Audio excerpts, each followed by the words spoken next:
Capítulo 1. Você não é a sua mente. O maior obstáculo para a iluminação. Iluminação?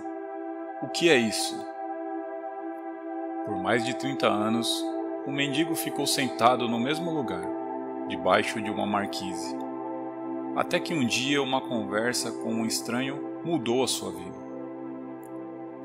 "Tem um trocadinho aí para mim, moço?" murmurou, estendendo a mão mecanicamente seu velho boné. Não tenho", disse o estranho. "O que tem nesse baú debaixo de você?" "Nada. Isso aqui é só uma caixinha velha. Já nem sei há quanto tempo eu sento em cima dela." "Nunca olhou o que tem dentro?" perguntou o estranho. "Não", respondeu. "Pra quê? Não tem nada aqui não." "Dá uma olhada dentro", insistiu o estranho antes de ir embora. O mendigo resolveu abrir a caixa. Teve que fazer força para levantar a tampa e mal conseguiu acreditar ao ver que o velho caixote estava cheio de ouro. "Eu sou estranho sem nada para dar, que está lhe dizendo para olhar para dentro. Não de uma caixa, mas sim de você mesmo. Imagino que você esteja pensando indignado, mas eu não sou mendigo. Infelizmente, todos que ainda não encontraram a verdadeira riqueza, a radiante alegria do ser e uma paz inabalável, são mendigos, mesmo que possuam bens e riquezas materiais. Buscam do lado de fora migalhas de prazer, aprovação, segurança ou amor, embora tenham um tesouro guardado dentro de si que não só contém tudo isso, como é infinitamente maior do que qualquer coisa oferecida pelo mundo. A palavra iluminação transmite a ideia de uma conquista sobre-humana. E isso agrada o ego, mas é simplesmente o estado natural de sentir-se em unidade com o ser. É um estado de conexão com algo imensurável e indestrutível. Pode parecer um paradoxo, mas esse algo é essencialmente você e, ao mesmo tempo, é muito maior do que você. A iluminação consiste em encontrar a verdadeira natureza por trás do nome e da forma. A incapacidade de sentir essa conexão dá origem a uma ilusão de separação, tanto de você mesmo quanto do mundo ao redor. Quando você se percebe, consciente ou inconscientemente, como um fragmento isolado, o medo e os conflitos internos e externos tomam conta da sua vida. Adoro a definição simples de Buda para a iluminação. É o fim do sofrimento. Não há nada de sobre-humano nisso, não é mesmo? Claro que não é uma definição completa. Ela apenas nos diz o que a iluminação não é. Não é sofrimento. Mas o que resta quando não há sofrimento? Buda silencia a respeito, e esse silêncio implica que teremos de encontrar a resposta por nós mesmos. Como ele emprega uma definição negativa, a mente não consegue entendê-la como uma crença ou como uma conquista sobre-humana, um objetivo difícil de alcançar. Apesar disso, a maioria dos budistas ainda acredita que a iluminação é algo apenas para Buda e não para eles próprios, pelo menos não nessa vida. Você usou a palavra ser. Pode explicar o que quer dizer com isso? Ser é a eterna e sempre presente vida única, que existe além das inúmeras formas de vida sujeita ao nascimento e à morte. Entretanto, o ser não está apenas além mas também dentro de todas as formas, como a mais profunda, invisível e indestrutível essência interior. Isso significa que ele está ao seu alcance agora, sob a forma de um eu interior mais profundo, que é a verdadeira natureza dentro de você. Mas não procure aprendê-lo com a mente. Não tente entendê-lo. Só é possível conhecê-lo quando a mente está serena. Se estiver alerta, com toda a sua atenção voltada para o agora, você até pode sentir o ser, mas jamais conseguirá compreendê-lo mentalmente. Recuperar a consciência do ser e submeter-se a esse estado de percepção dos sentidos é o que se chama iluminação. Símbolo do infinito, nesse momento o autor indica para nós que pausamos e fazemos uma reflexão a respeito daquilo do que foi dito. Quando você diz ser, está falando sobre Deus? Se estiver, por que não diz expressamente? A palavra Deus tornou-se vazia de significado ao longo de milhares de anos de utilização imprópria. Emprego-a ocasionalmente, mas com moderação. Considero imprópria a sua utilização por pessoas que jamais tiveram a menor ideia do reino do sagrado, da infinita imensidão contida nessa palavra, mas que a usam com grande convicção como se soubesse do que estão falando. Existe ainda aqueles que questionam o termo como se soubesse o que estão discutindo. Esse uso indevido dá origem a crenças, afirmações e delírios absurdos, tais como o meu ou o nosso Deus é o único Deus verdadeiro, o seu Deus é falso, ou a famosa frase de Nietzsche, Deus está morto. A palavra Deus se tornou um conceito fechado. Quando a pronunciamos, criamos uma imagem mental, talvez não mais a de um velhinho de barba branca, mas ainda uma representação mental de alguém ou de algo externo a nós, e, quase inevitavelmente, alguém ou alguma coisa do sexo masculino. Tanto Deus quanto ser são palavras que não conseguem definir nem explicar a realidade por trás delas.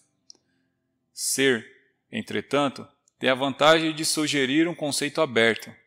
Não reduz o invisível infinito a uma entidade finita. É impossível formar uma imagem mental a esse respeito. Ninguém pode reivindicar a posse exclusiva do ser. É a sua essência, tão acessível como sentir a própria presença, a realização do eu sou, que antecede o eu sou isso ou eu sou aquilo. Portanto, a distância é muito curta entre a palavra ser e a vivência do ser. Símbolo do infinito, nesse momento o autor indica para nós que pausamos e fazemos uma reflexão a respeito daquilo do que foi dito.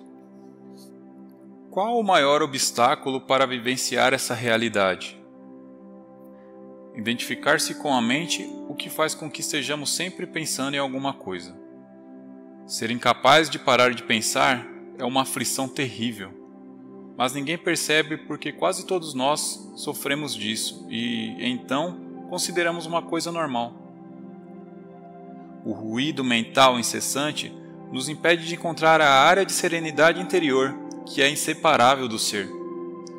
Isso faz com que a mente crie um falso eu interior que projeta uma sombra de medo e sofrimento sobre nós. Examinaremos esses pontos detalhadamente mais adiante. O filósofo Descartes acreditava ter alcançado a verdade mais fundamental quando proferiu sua conhecida máxima: penso, logo existo. Cometeu, no entanto, um erro básico ao equiparar o pensar ao ser e a identidade ao pensamento. O pensador compulsivo, ou seja, quase todas as pessoas, vivem em um estado de aparente isolamento, em um mundo povoado de conflitos e problemas. Um mundo que reflete a fragmentação da mente em uma escala cada vez maior. A iluminação é um estado de plenitude, de estar em unidade e, portanto, em paz. Em unidade tanto com o universo quanto com o eu interior mais profundo, ou seja, o ser. A iluminação é o fim não só do sofrimento e dos conflitos internos e externos permanentes, mas também da aterrorizante escravidão do pensamento. Que maravilhosa libertação! Se nos identificamos com a mente, criamos uma tela opaca de conceitos, rótulos, imagens, palavras, julgamentos e definições que bloqueiam todas as relações verdadeiras. Essa tela se situa entre você e o seu eu interior, entre você e o próximo, entre você e a natureza, entre você e Deus. É essa tela de pensamentos que cria uma ilusão de separação, uma ilusão de que existe você e um outro totalmente à parte. Esquecemos o fato essencial de que, debaixo do nível das aparências físicas, formamos uma unidade com tudo aquilo que é. Por esquecermos, quero dizer que não sentimos mais essa unidade como uma realidade evidente por si só. Podemos até acreditar que isso seja uma verdade, mas não mais a reconhecemos como verdade. Acreditar pode até trazer conforto. No entanto, a libertação só pode vir através da vivência pessoal. Pensar se tornou uma doença. A doença acontece quando as coisas se desequilibram. Por exemplo, não há nada de errado com a divisão e a multiplicação das células no corpo humano.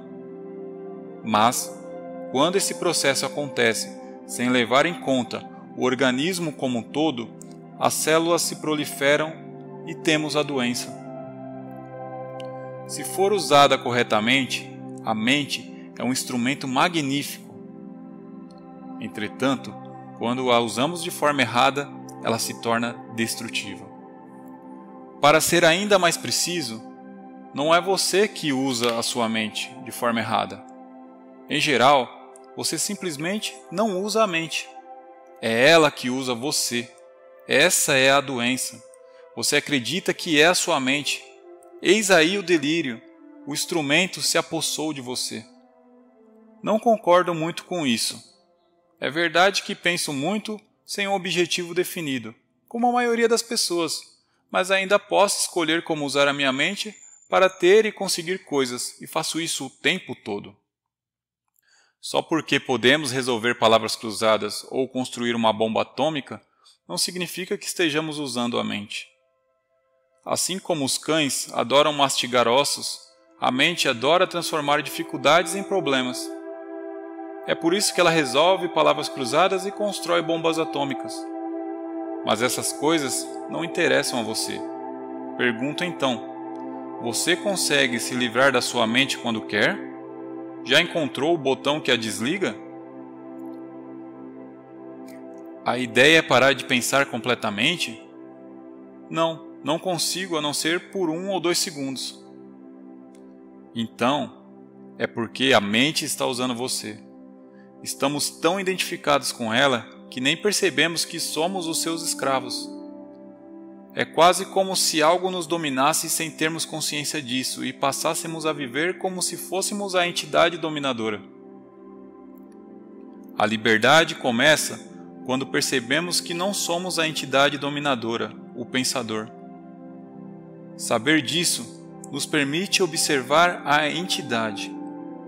No momento em que começamos a observar o pensador, ativamos um nível mais alto de consciência. Começamos a perceber, então, que existe uma vasta área de inteligência além do pensamento e que este é apenas um aspecto diminuto da inteligência. Percebemos também que todas as coisas realmente importantes, como a beleza, o amor, a criatividade, a alegria e a paz interior, surgem de um ponto além da mente.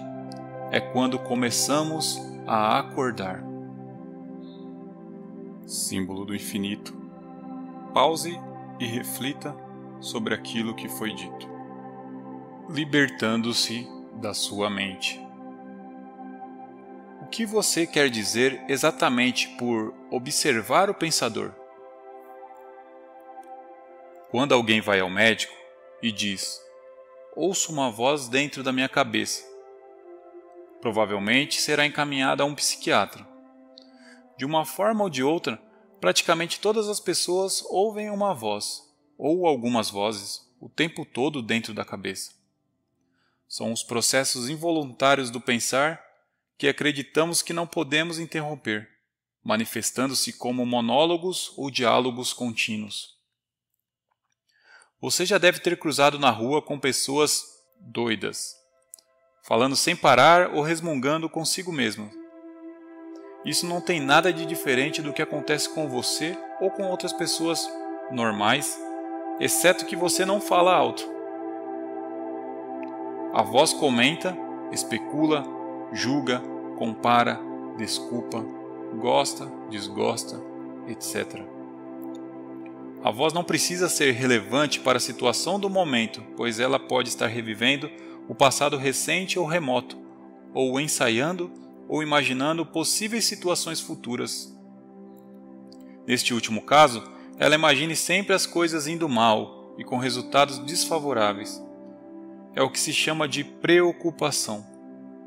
Às vezes, essa trilha sonora é acompanhada de imagens ou filmes mentais. Mesmo que tenha alguma relação com o momento, a voz será interpretada em termos do passado. Isso acontece porque a voz pertence à mente condicionada, que é o resultado de toda a nossa história passada, bem como dos valores culturais coletivos que herdamos. Assim, vemos e julgamos o presente com os olhos do passado e construímos uma imagem totalmente distorcida. Não é raro que a voz se torne o pior inimigo de nós mesmos. Muitas pessoas vivem com um torturador em suas cabeças, que as ataca e pune sem parar, drenando a sua energia vital. Essa é a causa de muita angústia e infelicidade, assim como de doenças. A boa notícia é que podemos nos libertar dessas nossas mentes. Essa é a única libertação verdadeira. Dê o primeiro passo nesse exato momento. Comece a prestar atenção ao que a voz diz, principalmente a padrões repetitivos de pensamento, aquelas velhas trilhas sonoras que você escuta dentro da sua cabeça há anos. É isso que quero dizer com observar o pensador. É um outro modo de dizer o seguinte: ouça a voz dentro da sua cabeça, esteja lá presente como uma testemunha. Seja imparcial ao ouvir a voz, não julgue nada. Não julgue ou condene o que você ouve, porque fazer isso significaria que a mesma voz acabou de voltar pela porta dos fundos. Você logo perceberá: lá está a voz e aqui estou eu, ouvindo-a e observando-a.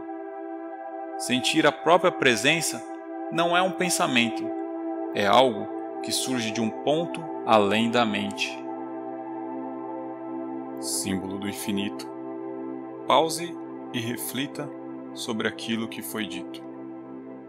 Assim, ouvir um pensamento significa que você está consciente não só do pensamento, mas também de você mesmo, como uma testemunha daquele pensamento. Isso acontece porque uma nova dimensão da consciência acabou de surgir. Quando você ouve o pensamento, sente uma presença consciente que é o seu eu interior mais profundo, por trás ou por baixo do pensamento. O pensamento, então, perde o poder que exerce sobre você e se afasta rapidamente, porque a mente não está mais recebendo a energia gerada pela sua identificação com ela. Esse é o começo do fim do pensamento involuntário e compulsivo. Quando o pensamento se afasta, percebemos uma interrupção no fluxo mental, um espaço de mente vazia. No início, esses espaços são curtos, talvez apenas alguns segundos, mas aos poucos se tornam mais longos. Quando esses espaços acontecem, sentimos uma certa serenidade e paz interior. Esse é o começo do estado natural de nos sentirmos em unidade com o ser, que normalmente é encoberto pela mente. Com a prática, a sensação de paz e serenidade vai se intensificar. Na verdade, essa intensidade não tem fim. Você também vai sentir brotar lá de dentro uma sutil emanação de alegria, que é a alegria do ser. Não se trata de um estado de transe, nada disso. Se o preço da paz fosse a perda da consciência e o preço da serenidade, uma falta de vitalidade e de vivacidade, então não valeria a pena. É exatamente o oposto. Nesse estado de conexão interior, ficamos muito mais alertas, estamos presentes por inteiro. Ao penetrarmos mais profundamente nessa área de mente vazia, como ela às vezes é chamada no Oriente, começamos a perceber o estado de pura consciência. Nesse estado, sentimos a nossa própria presença com tal intensidade e alegria que os pensamentos, as emoções, nosso corpo, o mundo exterior, tudo se torna insignificante comparado a ele. No entanto, não é um estado egoísta, e sim generoso. Ele nos transporta para um ponto além do que antes julgávamos ser o nosso eu interior. Essa presença é essencialmente você e, ao mesmo tempo, muito maior do que você. Símbolo do infinito. Pause e reflita sobre aquilo que foi dito. Em vez de observar o pensador, podemos também criar um espaço no fluxo da mente, direcionando o foco da nossa atenção para o agora. Torne-se consciente do momento. Isso é profundamente gratificante de se fazer. Agindo assim, desviamos a consciência para longe da atividade da mente e criamos um espaço de mente vazia, em que ficamos extremamente alertas e conscientes, mas sem pensar. Essa é a essência da meditação. Na vida diária, é possível pôr isso em prática, dando total atenção a qualquer atividade rotineira, normalmente considerada como apenas um meio para atingir um objetivo, de modo a transformá-la em um fim em si mesma. Por exemplo, todas as vezes que você subir ou descer as escadas em casa ou no trabalho, preste muita atenção a cada passo, a cada movimento, até mesmo a sua respiração. Esteja totalmente presente. Ou, quando lavar as mãos, preste atenção a todas as sensações provocadas por essa atividade, como o som e o contato da água, o movimento das suas mãos, o cheiro do sabonete e assim por diante. Ou então, quando entrar em seu carro, pare por alguns segundos depois que fechar a porta e observe o fluxo da sua respiração. Tome consciência de um silencioso, mas poderoso sentido de presença. Para medir, sem errar, o seu sucesso nessa prática, verifique o grau de paz dentro de você. Símbolo do infinito. Pause e reflita sobre aquilo que foi dito. Portanto, o passo mais importante na caminhada em direção à iluminação é aprendermos a nos dissociar de nossas mentes. Todas as vezes que criamos um espaço no fluxo do pensamento, a luz da nossa consciência fica mais forte. Um dia você pode se surpreender sorrindo para a voz dentro da cabeça, como sorriria para as travessuras de uma criança. Isso significa que você não está mais levando tão a sério o que vai pela mente, pois o seu eu interior não depende dela. Iluminação. Elevando-se acima do pensamento. O pensamento não é indispensável para sobrevivermos neste mundo? Nossa mente é um instrumento, uma ferramenta. Está ali para ser usada em uma tarefa específica e depois ser deixada de lado. Sendo assim, eu poderia afirmar que 80 a 90% dos pensamentos não só são repetitivos e inúteis, mas, por conta de uma natureza frequentemente negativa, são também nocivos. Observe sua mente e verificará como isso é verdade. Essa atitude causa uma perda significativa de energia vital. Esse tipo de pensamento compulsivo é, na verdade, um vício. O que caracteriza um vício? Simplesmente não termos mais a opção de parar. O vício parece mais forte do que nós. Proporciona ainda uma falsa sensação de prazer, um prazer que quase sempre se transforma em sofrimento. Por que temos de ser viciados em pensar?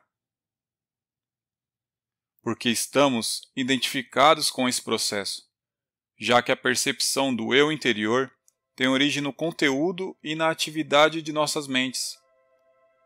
Acreditamos que deixaríamos de existir se parássemos de pensar. No processo de crescimento, construímos uma imagem mental de nós mesmos, baseada em nosso condicionamento pessoal e cultural. Podemos chamar isso o fantasma pessoal do ego. Consiste em uma atividade mental e só pode ser mantida através do pensar constante. A palavra ego tem sentidos diferentes para pessoas diferentes, mas aqui significa um falso eu interior, criado por uma identificação inconsciente com a mente. Para o ego, o momento presente dificilmente existe. Só o passado e o futuro são considerados importantes. Essa total inversão da verdade explica por que, para o ego, a mente não é totalmente funcional. O ego está sempre preocupado em manter vivo o passado, porque pensa que sem ele não seríamos ninguém, e se projeta no futuro para assegurar a continuação de sua sobrevivência e buscar algum tipo de escape ou satisfação lá adiante.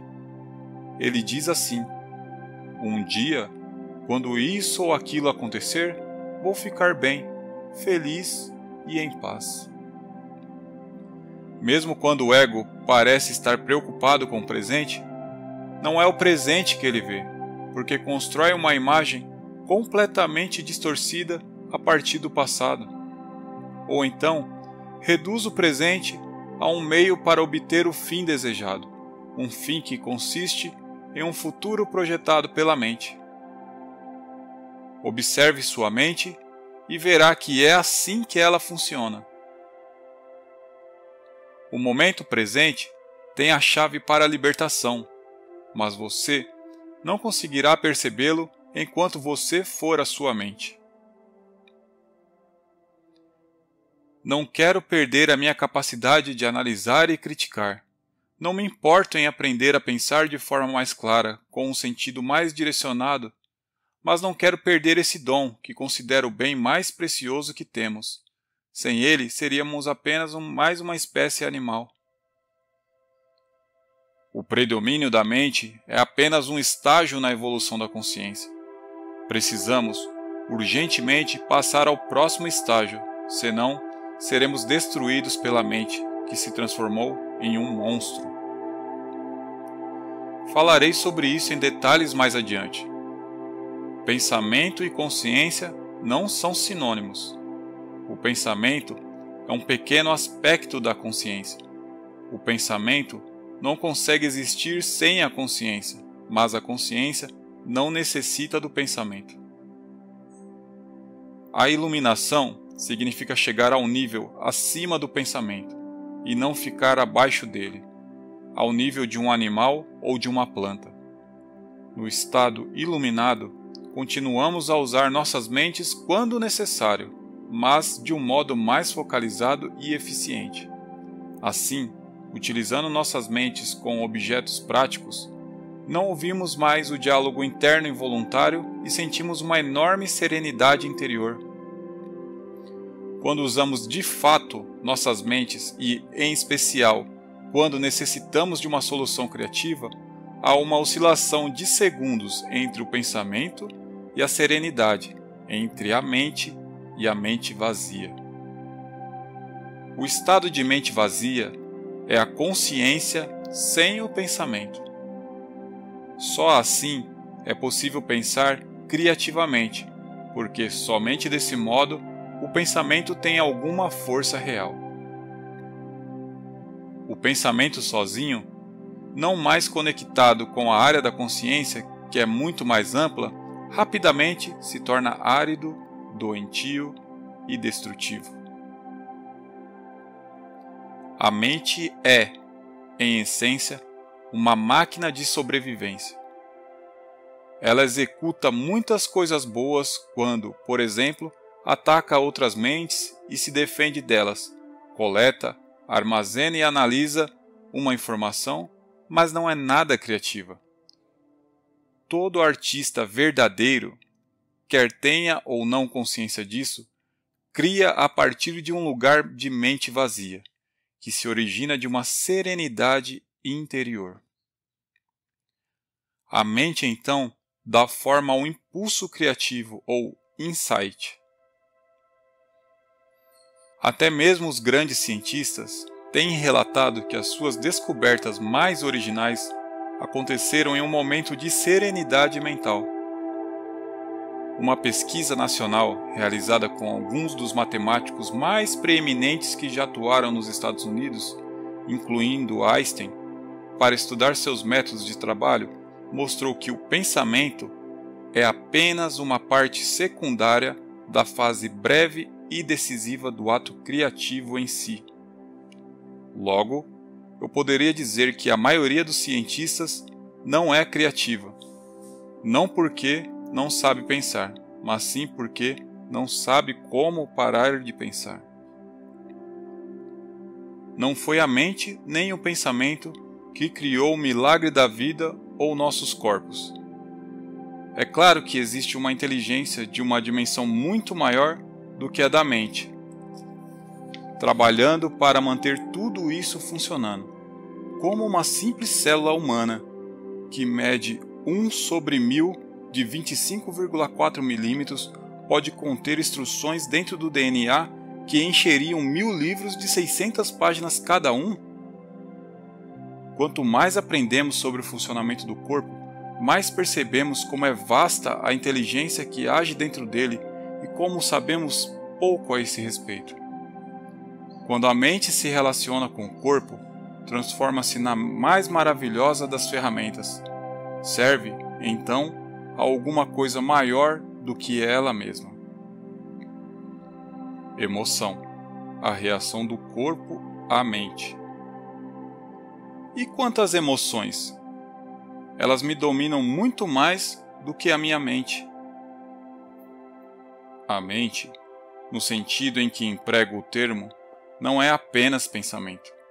Ela inclui nossas emoções, assim como todos os padrões de reações mentais e emocionais inconscientes. A emoção nasce no lugar onde a mente e o corpo se encontram. É a reação do corpo à nossa mente, ou, podemos dizer, um reflexo da mente no corpo. Por exemplo, um pensamento agressivo ou hostil vai acumulando, aos poucos, uma energia no corpo, a raiva. O corpo está se preparando para lutar. Já a ideia de que nos encontramos sob uma ameaça física ou psicológica faz com que o corpo se contraia, o que é a manifestação física daquilo que chamamos medo. As pesquisas têm demonstrado que as emoções fortes causam até mesmo mudanças na bioquímica do corpo. Essas mudanças bioquímicas representam o aspecto físico ou material da emoção. Em geral, não temos consciência de todos os nossos padrões de pensamento. Só é possível trazê-los à consciência quando observamos nossas emoções. Quanto mais identificados estivermos com o nosso pensamento, com as coisas que nos agradam ou não, com nossos julgamentos e interpretações, ou seja, quanto menos presentes estivermos como consciência observadora, mais forte será a carga de energia emocional, tenhamos ou não consciência disso.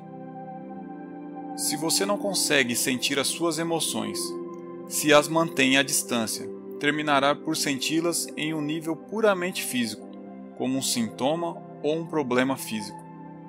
Muito se tem escrito a respeito disso nos últimos anos, portanto, não precisamos nos aprofundar no assunto.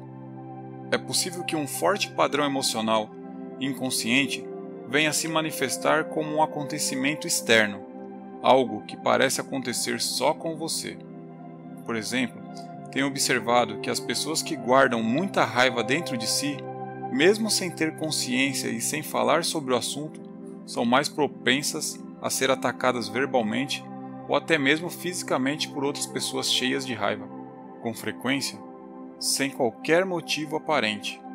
A razão é que elas desprendem uma raiva tão forte que acaba sendo captada de forma subconsciente por outras pessoas, e isso aciona a raiva latente que essas trazem dentro de si. Se você tem dificuldade de sentir suas emoções, comece concentrando a atenção na área de energia interior do seu corpo. Sinta o seu corpo lá no fundo. Essa prática colocará você em contato com as suas emoções. Aprofundarei o assunto mais adiante. Símbolo do infinito. Pause e reflita sobre aquilo que foi dito. Entrevistado. Você diz que a emoção é o reflexo da mente no corpo, mas às vezes ocorre um conflito entre os dois, quando a mente diz não e a emoção diz sim, ou vice-versa. Autor. Se quisermos conhecer mesmo a nossa mente, o corpo sempre nos dará um reflexo confiável. Portanto, observe a sua emoção, ou melhor, sinta em seu corpo. Se houver um aparente conflito entre os dois, a verdade estará na emoção e não no pensamento.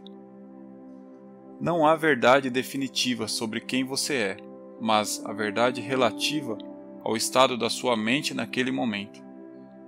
É bastante comum ocorrerem conflitos entre os pensamentos superficiais e os processos mentais inconscientes.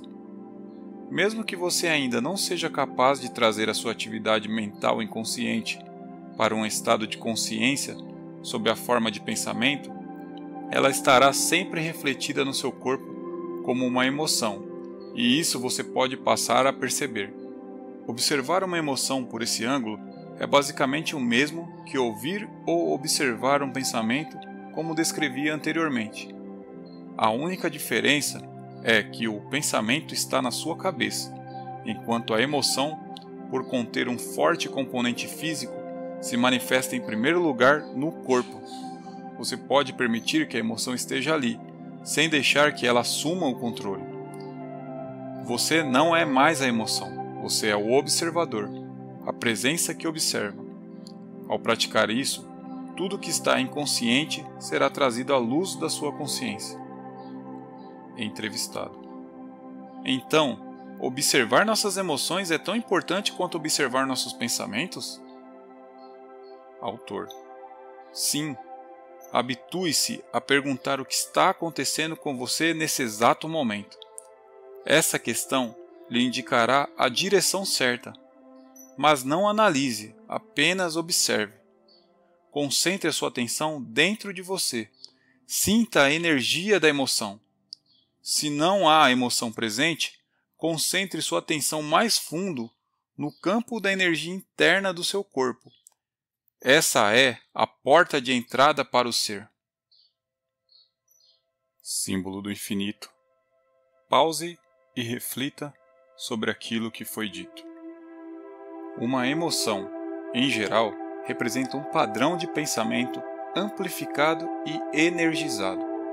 Por conta da carga energética quase sempre excessiva que ela contém, não é fácil, a princípio, termos condições para observá-la. A emoção quer assumir o controle, e quase sempre consegue, a menos que você esteja presente e alerta. Se você for empurrado para uma identificação inconsciente com a emoção, ela se tornará temporariamente você. É comum se estabelecer um círculo vicioso entre o pensamento e a emoção, porque um alimenta o outro. O padrão do pensamento cria um reflexo amplificado de si mesmo, na forma de uma emoção, fazendo com que a frequência vibratória desta permaneça alimentando o padrão de pensamento original. Ao lidar mentalmente com a situação, acontecimento ou pessoa que é identificado como causadora da emoção, o pensamento fornece energia para a emoção, a qual, por sua vez, energiza o padrão de pensamento e assim por diante. Basicamente, todas as emoções são modificações de uma emoção primitiva, não diferenciada, cuja origem é a perda da percepção de quem somos por trás do nome e da forma. É difícil encontrar um nome que descreva essa emoção primitiva. A palavra medo é muito próxima, mas, além do sentido de ameaça permanente, ela pode ser entendida como um profundo sentimento de abandono e incompletude. Por isso, talvez seja melhor usar uma palavra que não se confunda tanto com aquela emoção básica e chamar isso simplesmente de sofrimento. Uma das principais tarefas da mente, uma das razões da sua atividade incessante, é a de combater ou eliminar o sofrimento emocional, embora ela, invariavelmente, só consiga encobri-lo por um tempo. De fato, quanto mais a mente tenta se livrar do sofrimento, mais ele aumenta. A mente nunca pode achar a solução, nem pode permitir que encontremos a solução, porque é, ela mesma, uma parte intrínseca do problema. Imagine um chefe de polícia tentando achar um incendiário, quando o incendiário é o próprio chefe de polícia. Não nos livraremos desse sofrimento enquanto não extrairmos o sentido de eu interior da identificação com a mente, ou seja, do ego. A mente é, então, derrubada da sua posição de poder e o ser se revela em si mesmo, como a verdadeira natureza da pessoa. Já sei o que você vai perguntar agora. Entrevistado: eu ia perguntar: o que acontece com as emoções positivas, como o amor e a alegria? Autor: elas são inseparáveis do estado natural de conexão interior com o ser. Sempre que houver um espaço no fluxo dos pensamentos, podem ocorrer lampejos de amor e alegria, ou breves instantes de uma paz profunda. Para a maioria das pessoas, tais espaços raramente acontecem, e mesmo assim, por acaso, nas ocasiões em que a mente fica sem palavras, instigada por uma beleza estonteante, uma exaustão física extrema ou mesmo um grande perigo, de repente se instala uma serenidade interior, e dentro dessa serenidade existe uma alegria sutil, mas intensa, existe amor, existe paz. Normalmente, tais momentos têm vida curta, pois a mente logo reassume essa atividade barulhenta a que chamamos pensar. O amor, a alegria e a paz não conseguem florescer a menos que tenhamos nos livrado do domínio da mente. Mas eu não os chamaria de emoções. Eles estão por baixo das emoções, em um nível mais profundo. Portanto, precisamos nos tornar plenamente conscientes de nossas emoções e sermos capazes de senti-las, antes de sermos capazes de sentir aquilo que está além delas. A palavra emoção significa literalmente desordem. A palavra vem do latim emovere, que significa movimentar. Amor, alegria e paz são estados profundos do ser, ou melhor, 3 aspectos do estado de ligação interior com o ser. Assim, não possuem opositores pela simples razão de que surgem por trás da mente. As emoções, por outro lado, sendo uma parte da mente dualística, estão sujeitas à lei dos opostos. Isso quer dizer, simplesmente, que não se pode ter o bom sem que haja o mal. Portanto, numa condição não iluminada de identificação com a mente, aquilo que algumas vezes é erroneamente chamado de alegria é o lado geralmente breve do prazer dentro da alternância contínua do ciclo sofrimento-prazer. O prazer sempre se origina de alguma coisa externa a nós, ao passo que a alegria nasce do nosso interior. A mesma coisa que proporciona prazer hoje provocará sofrimento amanhã, ou nos abandonará, e essa ausência causará sofrimento. Do mesmo modo, o que se costuma chamar de amor pode ser prazeroso e excitante por um tempo, mas é um apego adicional, uma condição de necessidade extrema, que pode vir a se transformar no oposto, em um piscar de olhos. Muitas relações amorosas, passada a euforia inicial, oscilam entre o amor e o ódio, a atração e a agressão. O amor verdadeiro não permite que você sofra. Como poderia? Não se transforma em ódio de repente, assim como a verdadeira alegria não se transforma em sofrimento. Antes de atingirmos a iluminação, antes mesmo de nos libertarmos de nossas mentes, podemos ter lampejos de alegria autêntica, de um amor verdadeiro ou de uma profunda paz interior, tranquila, mas intensamente viva. Esses são aspectos da nossa verdadeira natureza, em geral, obscurecida pela mente. Mesmo dentro de uma relação normal de dependência, é possível haver momentos em que podemos sentir a presença de algo genuíno, incorruptível. Mas serão somente lampejos, a serem logo encobertos pela interferência da mente. Você poderá ficar com a impressão de que teve alguma coisa muito valiosa, mas a perdeu, ou a sua mente pode lhe convencer de que tudo não passou de uma ilusão. A verdade é que não foi uma ilusão e você também não perdeu nada. Esse algo valioso é parte de seu estado natural. Pode estar encoberto, mas nunca ser destruído pela mente. Mesmo quando o céu está totalmente coberto, o sol não desapareceu. Ainda está lá, por trás das nuvens.